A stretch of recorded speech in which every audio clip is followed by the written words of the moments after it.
Hi everyone, this is Felisa with Homebody coming to you with a very quick DIY.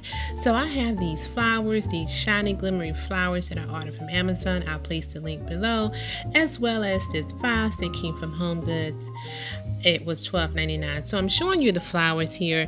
That shimmery look, I love them. They're made out of that foam-like material. So I wanted to create something for Valentine's Day. You know, I'm not going to be using any red or pink or anything like that. So I thought these would be perfect to give me that love setting for Valentine's Day. So I'm bunching 4 together, 2 white, 2 gray, and I'm just going to insert them into the vase, and I'm just going to repeat that process until the vase is completely full. Once I get my vase full, I'm going to show you guys how I would style this particular decor piece for Valentine's Day. Actually, I would use this all year round. I am going to use this all year round. I think it came out super cute, and you guys are going to love it.